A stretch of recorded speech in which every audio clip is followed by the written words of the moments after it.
Saudações! Sejam bem-vindos a mais uma aula do Estudo Aprofundado da Doutrina Espírita. Estudo Aprofundado da Doutrina Espírita. Livro 1, Cristianismo e Espiritismo. Módulo 2, O Cristianismo. Roteiro 3, João Batista, o Precursor. Nesta aula vamos falar sobre João Batista. Vamos então ao primeiro tópico. O nascimento de João Batista. O nascimento de João Batista foi revestido de um clima de expectativas e surpresas, uma vez que Isabel, sua mãe, encontrava-se numa idade em que usualmente as mulheres não engravidavam. Conforme narra o Evangelho de Lucas, João Batista era filho de Zacarias e Isabel. Zacarias era sacerdote do templo, e nessa condição, numa das comemorações do templo, ele foi incumbido de entrar no setor do templo que era exclusivo dos sacerdotes para fazer ali a chamada cerimônia do incenso. Quando ele adentra no espaço do templo que era reservado, ele então se depara com um anjo, que era o anjo Gabriel. E o anjo diz a Zacarias que ele e Isabel teriam um filho e que esse filho, que deveria ser dado o nome de João, seria uma grande alegria para ele, Zacarias, e para os homens, porque ele viria anunciando a chegada do Messias, ele converteria muitas pessoas e ele seria um homem muito virtuoso.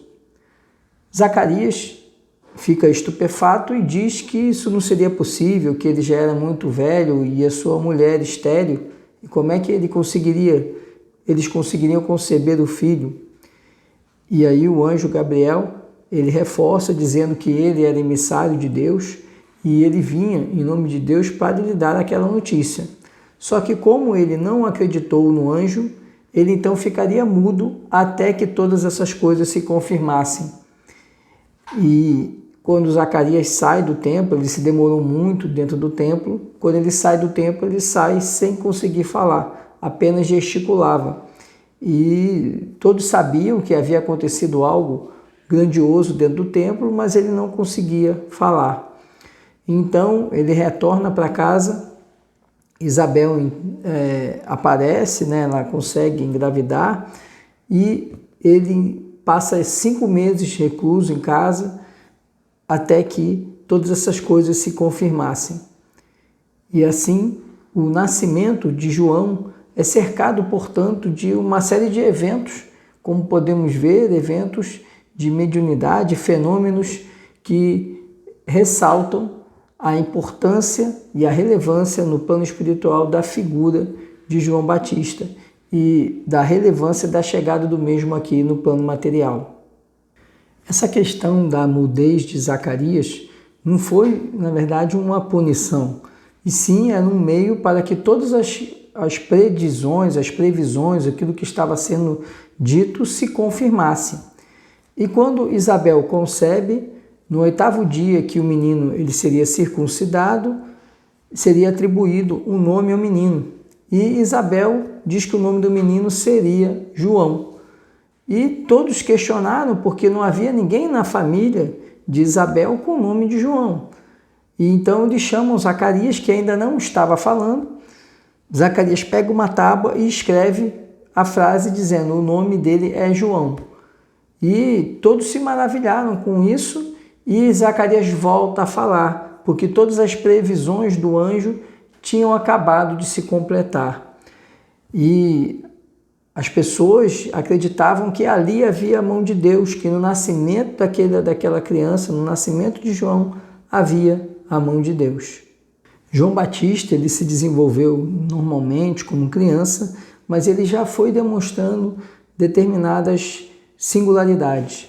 Essas singularidades fizeram com que ele, já muito jovem, ainda nos 15 anos, ele se afastasse para o deserto. Ele passava muito tempo recolhido ao deserto e logo ele passou a se vestir e agir como Elias agia. Elias, um profeta muito reverenciado entre os judeus. E ele passou então a viver no deserto e a trazer a palavra de Deus numa visão diferente daquela que vinha sendo propalada pelos judeus. João então passa a viver no deserto e passa a viver se sustentando através de comer mel e gafanhotos.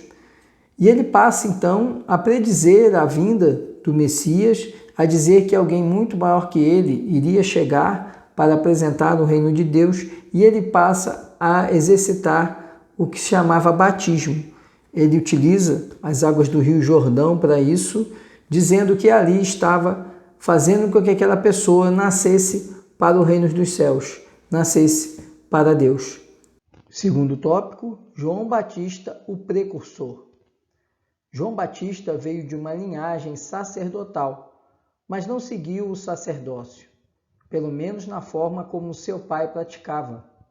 Adotou um modo de vida simples, ascético, alimentando-se com frugalidade, de mel e gafanhotos, e vivendo mais tempo no deserto da Judéia. Foi um profeta. João Batista, embora filho de Zacarias, um sacerdote, ele seguiu essa linha sacerdotal, digamos assim, essa linha de difundir a mensagem de Deus, mas não da forma de seu pai. Ele se afastou dos templos e foi viver no deserto. E ele tinha uma fala muito austera, muito dura. Ele criticava as cerimônias exteriores. Ele dizia que para o homem ele poder se aproximar de Deus não era através de grandes e longas orações, não era através de rituais, não era através de cerimônias, e sim através daquilo que nós chamamos de reforma íntima, da transformação íntima da pessoa. E nessa tarefa de João, ele realiza ao tempo pregações. E essas pregações são para exatamente mostrar que o reino dos céus estava chegando e que, para se adentrar ao reino dos céus, era necessário a reforma íntima, era necessária a transformação pessoal. Só que isso gerava um certo desconforto. Na verdade, desagradava os próprios sacerdotes, desagradava os líderes políticos, porque João vinha com uma fala muito dura, muito crítica e, além disso, dizendo que o grande Messias, que era tão esperado, estava próximo. Isso causava uma série de preocupações, uma série de medos e também de rejeição dos poderosos em relação à figura de João Batista. João Batista ele vai ganhando fama até o ponto em que ele é confrontado pelos fariseus. Os fariseus então chamam João Batista para ser interrogado.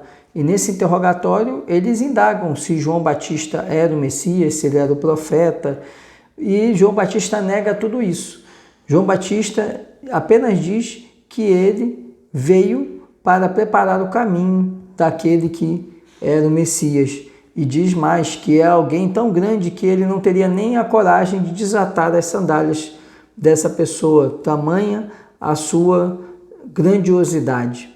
E diz que essa pessoa já está no meio deles, ou seja, no meio dos judeus, dos hebreus, mas que ainda não era o momento dele se apresentar. Posteriormente, vamos ver que é o próprio Cristo quem testemunharia a respeito de João Batista, enaltecendo a sua missão. Em verdade vos digo que entre os que de mulher têm nascido, não apareceu alguém maior do que João Batista. Isto está no Evangelho de Mateus, capítulo 11, versículo 11. Jesus, então, reconhecia a grandiosidade de João Batista, dando a informação de que João Batista seria também um espírito de grande envergadura e que seria um dos maiores, seria o maior entre aqueles que encarnaram. Só que, obviamente, dá a entender nessa fala de Jesus que existiriam também outros espíritos ainda maiores que habitariam as esferas superiores, mas que João Batista seria o maior daqueles que teriam encarnado ali. O Espiritismo aceita a ideia de ser João Batista a reencarnação do profeta Elias. O Espiritismo entende que João Batista ele era a reencarnação de Elias pela própria fala de Jesus, em um momento Jesus cita a grandiosidade de João Batista. E em outro momento, após a transfiguração, Jesus relata que os discípulos não comentassem sobre o que tinham visto, e ele é questionado sobre a vinda de Elias, porque o que se falava, o que os profetas falavam, que Elias retornaria e depois de Elias viria o Messias. E então Jesus fala, né? Em verdade, o Elias ele já veio, só que não o reconheceram e acabaram trucidando ele. E aí os discípulos eles percebem que Jesus está se referindo a João Batista. Então, em dois momentos do Evangelho, pelo próprio discurso de Jesus, se percebe que João Batista seria a reencarnação do profeta Elias. E a gente pode acrescentar ainda nisso o próprio comportamento de João Batista, que era muito parecido com o de Elias, o refúgio no deserto, enfim, a forma dura com que João Batista se expressava, tudo isso refletia comportamentos, formas de agir do próprio profeta Elias, o que vem a corroborar, e por isso que o Espiritismo chancela que João Batista era a reencarnação do profeta Elias. João Batista desagradava os sacerdotes porque introduziu modificações nas práticas religiosas do judaísmo.